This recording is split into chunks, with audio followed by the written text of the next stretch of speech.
Je vous apprends rien en vous disant qu'on est en train de vivre la période de la révolution des IA. Mais là, on est en train de vivre la révolution dans la révolution, tout simplement parce que l'entreprise française Mistral AI vient de lever plus de 350 millions d'euros. Bon, alors ok, on peut dire que c'est une paille par rapport aux 10 milliards et plus qu'OpenAI a touché. Mais là, vous pouvez voir où là, vraiment, cette société joue une carte différente.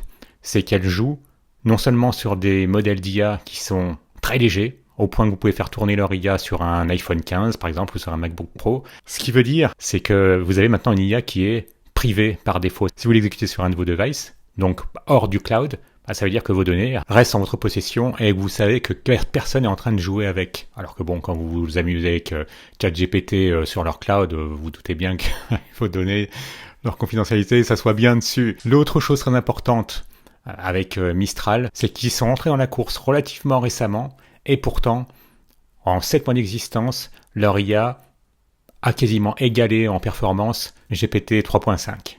Et ils sont probablement à moins d'1 an d'égaler ChatGPT 4. On vous verrez souvent B7 associé au modèle d'IA de Mistral, c'est tout simplement parce qu'elle utilise B pour billion, donc milliard en anglais, c'est qu'elle utilise 7 milliards de paramètres, et pourtant, en n'utilisant que, entre guillemets, 7 milliards de paramètres, elle arrive à être aussi performante que des IA qui en utilisent 2 fois plus. Méfiez-vous, parce qu'en tant que développeur, vous risquez de interpréter la chose par réflexe, on entend MOE, donc on pense tout de suite à maîtrise d'œuvre, sauf que MOE, c'est une architecture qu'utilise Mistral, c'est probablement ce qu'utilise aussi OpenAI, mais bon, comme OpenAI, c'est une boîte noire, donc on peut supposer. Qu'est-ce que c'est ce MOE? C'est une mixture d'experts, mixture of experts, donc MOE, et c'est tout simplement une architecture qui repose sur le fait d'avoir plusieurs petits modèles combinés en un grand modèle. Donc vous avez plusieurs petits modèles très spécialisés, admettons un modèle spécialisé, je sais pas, sur le fait de résumer des données, ou un autre peut-être sur la computer vision. Vous orchestrez ces 8 petits modèles. Si vous voulez vous faire du mal, vous pouvez lire cet article. Franchement, il faut vraiment être du domaine pour tout comprendre. On peut voir qu'il y a un système qui permet de router un certain token. Un token, souvent, c'est un mot. Généralement, quand on joue avec les IA, on sait qu'un token, c'est un mot.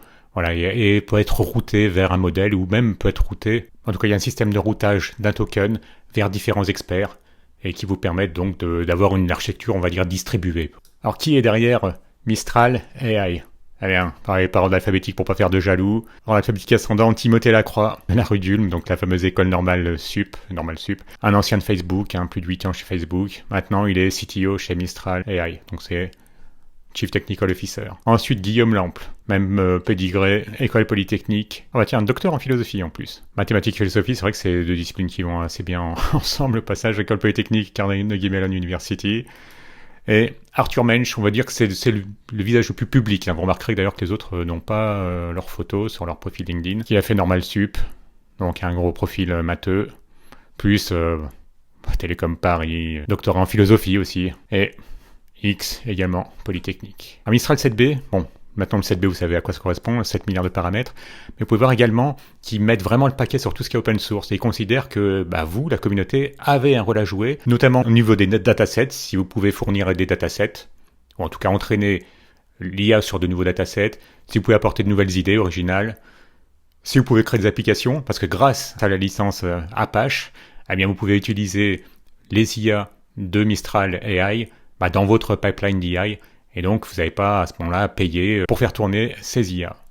Alors évidemment, pour faire tourner des IA, après, ce qui coûte cher, c'est le matériel, c'est toute la partie, avoir énormément de cartes graphiques, avoir beaucoup de GPU. C'est là que nouveau que l'IA de Mistral AI se distingue, c'est que vous pouvez la faire tourner, comme je disais initialement, sur un simple device, sur un iPhone 15 ou sur un MacBook Pro. Et en fait, le gros problème généralement qui empêche de faire tourner des IA sur des devices, c'est tout simplement parce qu'il n'y a pas assez de mémoire sur un device.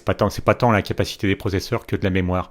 Tout simplement parce que les smartphones souvent sont limités autour de 8 Go de RAM. Et donc tant qu'il n'y aura pas des améliorations à ce niveau-là, ou qu'il n'y aura pas ce qu'évoquait Arthur Mensch dans une conférence que j'ai vue cet après-midi, tant qu'il n'y aura pas notamment d'évolution au niveau de la dynamic memory, c'est un type de mémoire qui se réveille, si on peut dire uniquement à l'usage.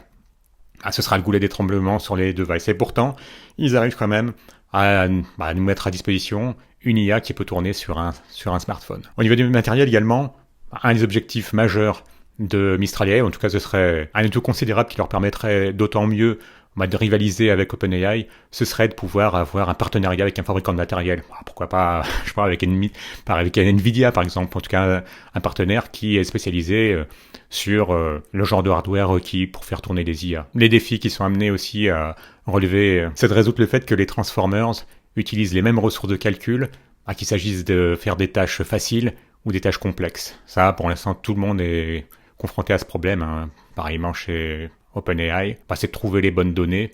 Et ça aussi, c'est un peu le point faible quand vous voyez toutes ces sociétés qui se lancent dans les IA, qui essaient de lancer leurs propres produits, que ce soit sous forme de SaaS ou autre.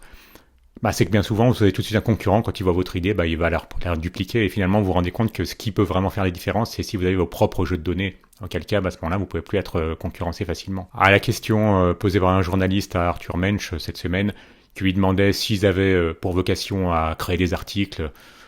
En fait, non, ils sont clairement dans une optique de créer des choses, de créer des produits, et de créer des produits qui permettront eux-mêmes à des développeurs qui veulent intégrer des IA dans leurs produits, de pouvoir le faire plus facilement. Donc, on voit bien avec le pédigré qu'ont les trois cofondateurs de Mistral AI, ils ont un profil très académique. Ils pourraient très bien rentrer dans ce jeu académique consistant à créer des articles pour être ensuite remarqués et obtenir plus de budget, notamment public.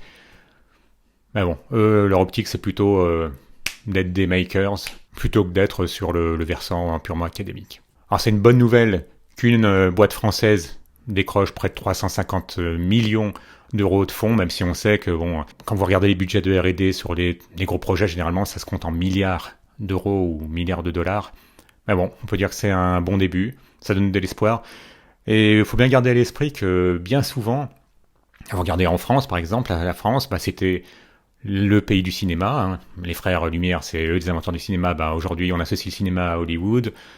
Pour l'aviation, ça a été pareil, hein. Quand vous demandez qui sont les leaders de l'aviation, on vous répond les frères Wright, ça a été les premiers à avoir fait voler un avion. Sauf que si vous demandez à une IA française, elle vous dira que c'est Clément Ader qui a fait décoller le premier avion autour de 1890, quelque chose comme ça. Ouais, 1890. Donc, il n'y a pas de raison de se dire que c'est les Américains qui ont pris de l'avance sur les IA, qu'il n'y a rien à faire, et que c'est une fatalité. C'est absolument pas le cas. Si vous avez 2-3 milliards à investir chez Mistral AI, sans doute que ce serait bienvenu. Mais bon, si vous aviez cette somme d'argent, vous seriez sans doute pas sur Internet en ce moment. Un petit coup si vous avez aimé, abonnez-vous si ce n'est déjà fait, et à bientôt.